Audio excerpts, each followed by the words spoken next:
আসসালামু আলাইকুম। Hello everyone, আমি ব্লগ এন্ড কুকিং চ্যানেল থেকে আমি জান্নাতুল। আজকে আমি আপনাদেরকে তৈরি করে দেখাবো করলা দিয়ে চিংড়ি মাছ। তার জন্য প্রথমে একটা বাটিতে আমি মাঝারি সাইজের কিছু চিংড়ি মাছ নিয়ে নিয়েছি। তারপর এটাকে পরিমাণ মতো লবণ এবং হলুদ দিয়ে ভালোভাবে মাখিয়ে নেব। আর হ্যাঁ, এই তরকারিটা কিন্তু মাঝারি সাইজের চিংড়ি মাছ দিয়ে অনেকটা ভালো লাগে। আপনারা চাইলে কিন্তু ছোট চিংড়ি মাছ দিয়েও ট্রাই করতে পারেন। তারপর আমি এখানে বড় সাইজের 2টা করলা এবং একটি আলুকে ভালোভাবে ছিলে গোল গোল করে কেটে নিয়েছি এবং তাতে পরিমাণ মতো লবণ দিয়ে ভালোভাবে মাখিয়ে নিচ্ছি। তারপর আমি ভালোভাবে প্রত্যেকটি আলু এবং করলার গায়ে লবণগুলোকে মাখিয়ে নিচ্ছি। তারপর আমি পর্যায়ক্রমে সবগুলো ইনগ্রেডিয়েন্টসকে ভেজে নিব। প্রথমে কড়াইতে পরিমাণ মতো তেল দিয়ে দিব এবং তেলটা গরম না হওয়া পর্যন্ত অপেক্ষা করতে থাকবো। এবং তেলটা যখন গরম হয়ে যাবে তাতে পর্যায়ক্রমে চিংড়ি মাছগুলোকে দিয়ে দিব। এক পাশ ভালোভাবে ভাজা হয়ে গেলে উল্টিয়ে পাল্টিয়ে আরেক পাশকে ভেজে নেব। এবং এখানে আমি চিংড়ি মাছগুলোকে 90% পরিমাণ ভেজে নেব এবং বাকি 10% কিন্তু রান্না করার সময় কুক হয়ে যাবে। চিংড়ি মাছ ভেজে রাখা তাওয়াতে আমি এখন মেখে রাখা করলাগুলোকে ভেজে নেব এবং করলাগুলোকে সুন্দর করে সাজিয়ে দিব। তো করলাগুলোর এক পাশ ভালোভাবে ভাজা হয়ে গেলে উল্টিয়ে পাল্টিয়ে আরেক পাশও ভেজে নেব এবং প্রত্যেকটি করলাকে আমি একদম 90% পরিমাণ ভেজে দিব। তারপর দেখেন এখানে আমার একটা করলা পড়ে গিয়েছিল এবং আমি এটাকে তুলে সুন্দর মতো আবার ভেজে নিচ্ছি।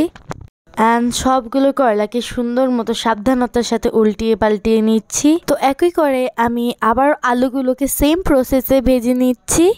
তো কড়াই কিছুটা পরিমাণ তেল দিয়ে দিব এবং তেলটা গরম হয়ে আসলে তাতে দিয়ে দিব পেঁয়াজ কুচি এবং ভালোভাবে নাড়তে থাকবো যতক্ষণ না একটু বাদামি বাদামি হয়ে আসছে ততক্ষণ পর্যন্ত অপেক্ষা করতে থাকবো। এবং বাদামি হয়ে গেলে তাতে দিয়ে দিব আদা রসুন বাটা। অ্যান্ড আদা রসুন বাটাটা দেওয়ার পর কিছুক্ষণ নাড়াচাড়া করে দিয়ে দিব লবণ এবং লবণটা দিয়ে কিছুক্ষণ ওয়েট করার পর দিয়ে দিব বাটি ধোয়া পানি। ওই যে চিংড়ি মাছ মাখিয়েছিলাম সেটার বাটি ধোয়া পানি। তারপর দিয়ে দিব পরিমাণ মতো হলুদের গুঁড়া, দিয়ে দিব পরিমাণ মতো মরিচের গুঁড়া এবং সাথে দিয়ে দিব পরিমাণ মতো জিরে গুঁড়া এবং এগুলোকে দিয়ে ভালোভাবে কিছুক্ষণের জন্য নেড়ে নেব এবং মশলাগুলোকে কিছুক্ষণের জন্য জাল হতে দিব। আলুটা যেহেতু একটু শক্ত প্রজাতির তাই প্রথমে আলুটাকে দিয়ে কিছুক্ষণ ঢাকা দিয়ে কষিয়ে নিব এবং কষানো শেষ হয়ে গেলে ঢাকাটাকে তুলে একটু লাড়াচাড়া দিয়ে নিব এবং তার পর মুহূর্তে দিয়ে দিব পরিমাণ মতো পানি এবং পানিটাকে দিয়ে ঢাকা দিয়ে কিছুক্ষণের জন্য আলুটাকে সিদ্ধ হতে দিয়ে দিব এবং ঢাকনাটাকে তুলে দেখে নিব যে আলুটা সিদ্ধ হয়েছে কিনা।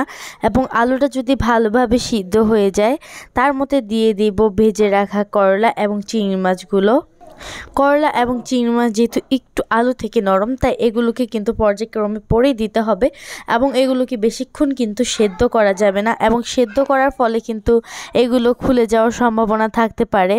তবে আমি যেভাবে রান্না করেছি 90% সিদ্ধ করে তাহলে কিন্তু আপনাদের চিংড়ি মাছ অথবা কোনো করলা একটা সবজিও কিন্তু খুলবে না।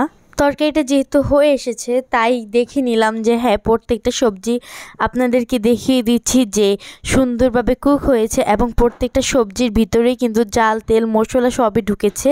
তো তরকারিটা হয়ে আসার পর মুহূর্তেই কিন্তু আমি চুলার আঁচটা লো করে দিয়েছি এবং কিছু ধনিয়া পাতা কাটারের সাহায্যে কাট করে দিয়ে দিচ্ছি সুগন্ধির জন্য। আপনাদের বাসায় যদি না থাকে দেওয়ার কোনো প্রয়োজন নেই। আর হ্যাঁ, এতে কিন্তু আমার বাগানের নিজের লাগানো ধনিয়া পাতা, আর ধনিয়া পাতা দিলে কি একটা সুন্দর স্মেল দেয় তরকারি থেকে। তো আজকে এই ধনিয়া পাতাগুলো কিন্তু আমার নিজের বাগানের, তো এইটা দেওয়াতে কিন্তু একটা অন্যরকমই আনন্দ ছিল এবং আমার তরকারিটা কিন্তু হয়ে গেছে। আজকের ভিডিওটা এই পর্যন্তই। ভালো থাকবেন, সুস্থ থাকবেন। আসসালামু আলাইকুম, আল্লাহ হাফেজ।